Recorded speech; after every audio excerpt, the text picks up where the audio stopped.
This is becoming a habit that I first have to give my bona fides in terms of Lubavitch. So when I had a shul in Mvakshi Hashem in Flatbush, for the better part of 10 years, I had from the best Lubavitch Bochurim, Raskins, Hertz, Heller, etc., coming on a weekly basis to say over the Rebbe's Sichas at my Shalosh Shudas in Flatbush, and I would say my own Divrei Torah, and then I would pay for a taxi for them to go back. I davened the Rabbi Simpson shul all the way back into the 1960s. I am an equal opportunity criticizer, whether it's Lakewood, Aguda, Satmar, Lubavitch. If you do something that's wrong and immoral, and it goes counter to what my Gedolei Yisrael of yesteryear taught me, I'm going to speak out. I'm not here to win a popularity contest. So this might upset a lot of people, but I want to say that I was shocked at a video that was sent to me by an out-of-town Erlicher Bocher of Russian extraction, that this 20-year-old was rankled by the total lack of Havana by somebody who is probably more than 3 times his age and should know better, Rabbi Manis Friedman. You know, it's widely known that although Lubavitch is a Hasidus, the way many women in Lubavitch dress, not just girls, but mature women, tight clothes, shrayadik, very modern sheitlach, has been problematic. Shluchim's wives, people in 7th in Crown Heights, it's known. Where does this come from? Unfortunately, the video that should be attached to this, and this is going to be two to three parts on what I'm going to respond. The video of Rabbi Manis Friedman speaks for itself. Modern times, the most convenient way to cover your hair is with a wig. If the wig happens to look better than your hair, bonus. If you're going gray and you don't want to be gray. So one of the things you'll notice is that there are no old women in this community. Men are all gray, but you won't find a single gray woman here because the wigs are great. Now, the fact that the wig looks good is a benefit. We're not trying to not look good. Beauty is not something you hide. Beauty is meant to be in the eyes of the beholder. So you don't hide beauty, you hide what is private. Beauty is not private. You can't be beautiful in privacy. When nobody's looking, you're beautiful. No, if nobody sees you, beauty loses all of its meaning. So we're not trying to not be beautiful or attractive. We're just trying to distinguish between what is meant to be public and what is meant to be private. Kol Mish Yesh Moich B'Kod Kodei knows that this is antithetical to the hashkaf of Yiddishkeit, and it's really a shame. And he speaks to women and girls, and people titter and laugh, and he's saying something that's just about apostasy, and we call upon him to do a mea culpa and to acknowledge that what he said is highly damaging to the already vakel shaky tznius of people in the Haredi community in general and Lubavitch in particular. He speaks about wigs, and he says in today's times the modern way to cover your hair is with a wig. First of all, you're aware that for hundreds of years there were mafarshim and commentaries who spoke about the wigs they had in the old days, which were literally made out of horsehair, and there was a reluctance on the part of certain poskim to cover with the wigs. So to blithely say in the modern times, it's a shmekt of reform. There are no modern times. There are modern concessions. There are concessions to modernity. And everybody knows that the long and overly attractive sheitlach today are a huge problem, and only a few rabbeim speak out about it like it has to be.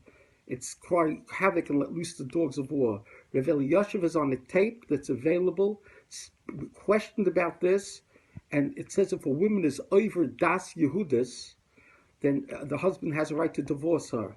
And Rabbi Elyashiv answered the question and said that these long, crazy wigs today, that stimulate and cause attraction and cause people to look is over das Yehudis. So who are we going to go in terms of hashkafa? Who will we follow in hashkafa and halacha? Manis Friedman, Rabbi Manis Friedman, or Rav Eliashiv, and he's not the only one. Everybody knows that this is a problem. Everybody knows this is problematic. So this is part one. Part one is that he was making jokes about it, and that he says that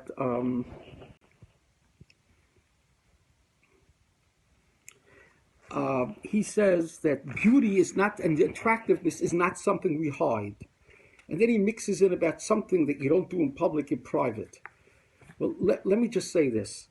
It's well known that Chassam Sofer had a daughter. He came home and she was crying. She was crying because she saw she attracted attention because she was very pretty.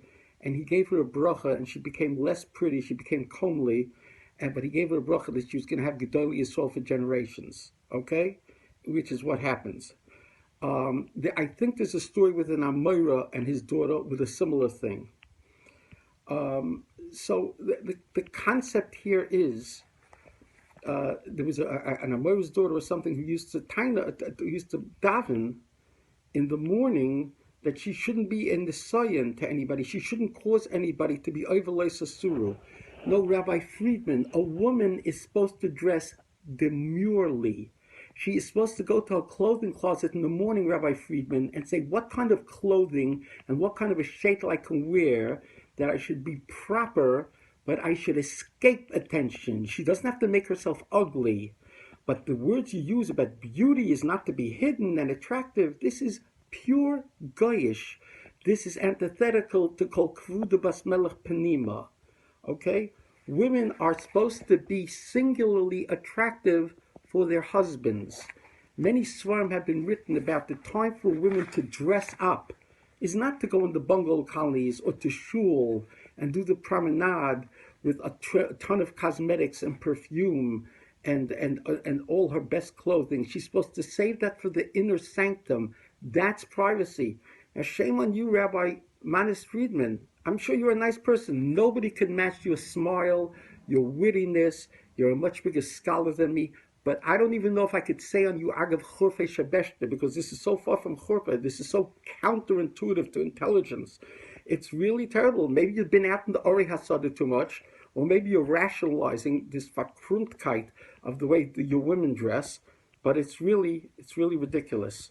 Come back to part. This is part two of a response and critique and a mecha against the outrageous attitude expressed by Rabbi Manis Friedman in terms of women's wigs. He said, if it looks good, that's a bonus. That's not a bonus. That's a detraction. Rabbi Friedman, Rabbi Levin says that when a woman causes a man to look at her, then she goes to the same place in Gehenna that he goes for being overlay sasuru. The Chavetz Chaim says that it's the responsibility of the husband fathers to maintain values and the standards of their womenfolk, their wives and their daughters. What you're saying is really counter to all of this. Beauty is not to hide. Absolutely, beauty is to hide. Absolutely, beauty is meant strictly for the husband. You said we're not trying to look not good. Nobody's asking you, and don't play that game with us in any response that you might choose to give, if you choose to give. The point over here is to look very put together, not eye-catching, not head-turning. You know that the Benois Yerushalayim in the Medrash Eicha, one of the causes of the Churban was that they did things and they dressed in a way and they conducted themselves in a way which called attention to them. Why don't you speak to the women folk in Lubavitch who are already far afield? Why don't you explain to the young ladies in the seminaries you speak to and the high schools you speak to that when a girl yawns in public and stretches out her hands, it's not sneistic? That when she chews her gum and clack, clack, clack and talks loudly on a cell phone, that's not sneistic. And by the way, Rav Vosner, the Pesach Rav Vosner, had signs put up about that. You who wrote the book, that why don't we blush anymore? Of all the people who should understand the extent of modesty, of Kol Kudavas Melech Panima, modesty for a woman is what Torah is for a man. It's her meal ticket. It is her paramount responsibility is to be a tznuah, v'hatzne leches, and Hashem lekecha, which applies to men as well. But my goodness, it applies to women. Now, I was critical of two Bochrim, Lubavitcher Bochrim, who put tefillin on a Santa who's Jewish, but they had to do it while he was wearing the Santa outfit. And I said, that's dumb and dumber. It's counterintuitive. You want to put on tefillin? I'm not getting into the Bnei Yisrael that speaks about Nira L'Niav Al Tizrael or Kaitzim, if it's appropriate to put on or not. But let's say it's tremendously appropriate. Let's say that's what the Rebbe would have wanted. He would have also wanted that they should put it on while he's wearing the Galach outfit or the Santa outfit. There are pictures of both, of two different things. So you understand? You have to have seichel. You have to be able to bifurcate.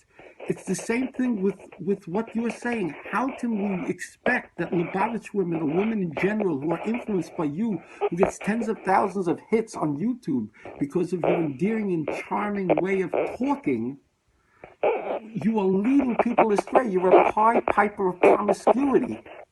That's mamish promiscuity. By us, that's a level of promiscuity, what you're suggesting with Sheitlach. Bonuses. Please.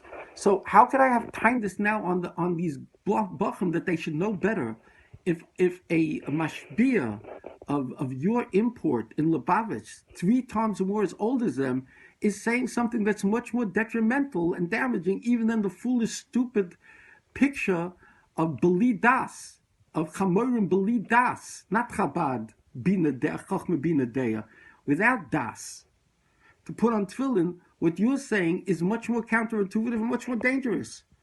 Now I'm calling upon Rabbi Elkan, and I'm calling about Rabbi Pinson, Rabbi Y.Y. Jacobson, and the Bezdin, and Rabbi Brown, and is there somebody in the asylum who's going to speak out and say that what Manis Friedman said is counterintuitive, it's wrong, it's mistaken, it doesn't reflect Lubavitch, it doesn't reflect normative Jewish hashkafa. Rabbi Friedman, I'm sorry, I'm not trying to start a war with you, but I'm not going to shrink away from it. It's like somebody has to say the emperor has no clothes. The emperor might have long sheitlach of the empress, but the emperor has no clothes. Okay, it's really time, Chazorbach, because how could I be upset with a flatbush mama who's speaking all kinds of preachers when you are Lemetzel L'Shishu advocating the same thing? What's going on here? Please, Rabbi Friedman, come to your senses and clarify this. And if not, where are the Rabbanim of Lubavitch? Where are the spokespeople? Rabbi Groner, Rabbi Karinsky, Yoo-hoo, is anybody home there? Or is it totally crazy?